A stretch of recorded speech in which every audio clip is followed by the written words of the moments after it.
Turmuşda mundaq hikoyalar bor.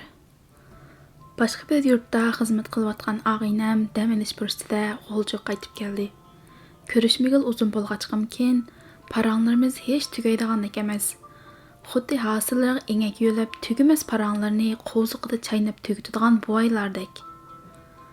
Og'aynam u tarafdagi xizmatlarning joyida ketib borganligini, ammo ota-onasining yanida doim bo'lolmag'achqa, ota-onasidan bakla ansiraydiganligini aytdi. Bo'libmi qish kunlari yodosh, havo raydan oldin ma'lumotga kunni qarayman. G'o'ljada qor yog'di degan so'zni anglasamla, 60 yoshdan oshgan dadamdan ansirayman. O'zining qorini tozalayman deb sho'tini yiqilib ketib qolarmi, qori teyilib ketarmi deb yuragim suvla. Og'rib qolsa ikkisini kimmi doktorxonaga yo'lab operat degan o'ylasamla, ularning oldida o'zimni gunohkordek his qilman.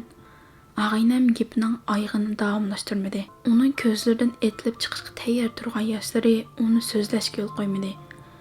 Bir oz vaqt o'tgandan keyin u qayta g'izashdi. U yurtda menga o'xshash xizmat tufayli shu yerda makonlashib qolgan bir qo'rg'osliq og'aynimiz bor. O'zi to'la mo'ngluq bola. Kunda ota-onasiga telefon qilib, ahvollarini so'ramasa qat'iy uyqusi kelmaydi. Dadasi bir kuni tuyuqsiz yiqilib qopti.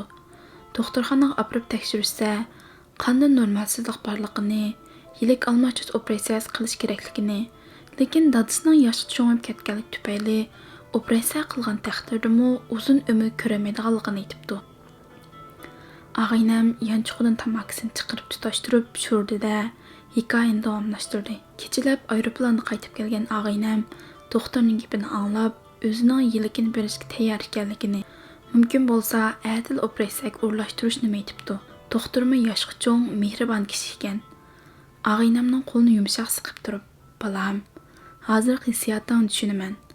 Lekin sen texi yosh, dadammi sening kelajakda yaxshi turmush kechirishingni xohlaydi. Bu ishingni dadanglar bilan maslahat qilgin", deb uni nasihat qildi. Og'aynam shu chog'da pang'ida yig'lab ketibdi. Dadam umid cho'ng bo'lmasimi, men yilkimni biray. Bir oy umr ko'rsam mayli. Mush bir oy dadamni ko'rib olay, burun tutmagan put-qo'llarini tutib olay, ma'qul danglar. Ammo og'aynamning dadasi, "Parlaq umidim senda bolam. Kelajakda bolalaringga sen bo'lmasang bo'lmaydi", deb doktorxonadan chiqib ketishda ching turibdi. Og'aynam bir hafta dadasiga qarab qaytib keldi. Uningdan dadasining ahvolini so'rasam, mush bir hafta bir umrdek tuyuldi. Har kuni kech dadam bilan opamning o'tirisida o'rinsilib yotaman. Qoyida opamning, qoyida dadamning bo'yniga kira silib yotaman. Xuddi kichik chog'lardagidekla. Kunni urug' tuqqanlar og'aynlarning uyiga hopash qilib opiraman. Kechacha put-qo'llarini tutib chiqaman. Dadamning ro'yimi xil ko'tarilib qoldi, dedi og'aynam xotirjamlik bilan. Mush tamakini jeq chekadigan odamlarning hikoyasi jeq bo'lamdikin deyman. Og'aynam tamakisini qayta tutashtirib, hikoyani yana davomlashtirdi. U qish kunlari edi. Hiliq og'aynam bir kun kech tuyuqsiz uyga aldirab kirib keldi. "Bo'ladash, men ayildirim opirib qo'y. Dadammi o'zgarib qopti. Bo'la jinim adash." Og'aynam yig'lab tashildi. Mashinada uni ayildirimga yetkazib qo'ydim. U kech soat 2da G'o'lja qo'nibdi.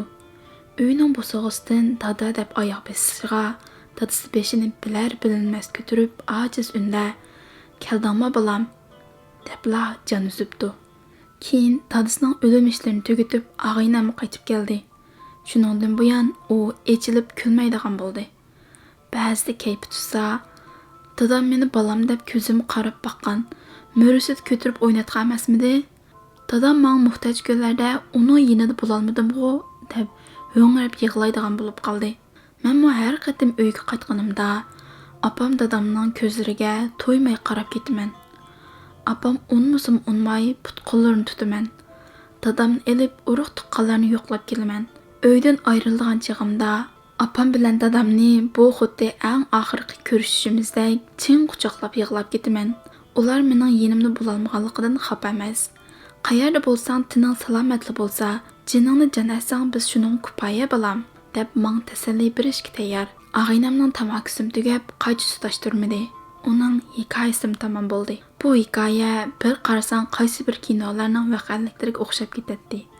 Ammo bu chin kinoda Ağaynam va uning ağaynisi rolni haqiqiy hissiyat bilan o'rinlab kelyotdi. Ağaynamga ağaynamning yillik ağaynisidek yiroqda bo'lsa-mu, ota-onalar uchun har vaqt g'am yeb turayotgan farzandlarga opirin aytdim. Dunyo har vaqt sizlardek ona suyar, ota suyar farzandlar bilan texmi go'zal. Hikoyaning oxirida yosh shoira Sanavar Abdurahmonning So'rma nomli she'ridan bir kuplitni qistirib qo'ygim keldi. So'rma g'o'ljini sig'indingmi deb, yaramg'a bir siqim tuzdir shu so'zing. Xalgan chig'ingda borolmay qolsang, ko'nsan meningdek yashlanib ko'zing. Abdori Taranov, ovozda Nurjamol.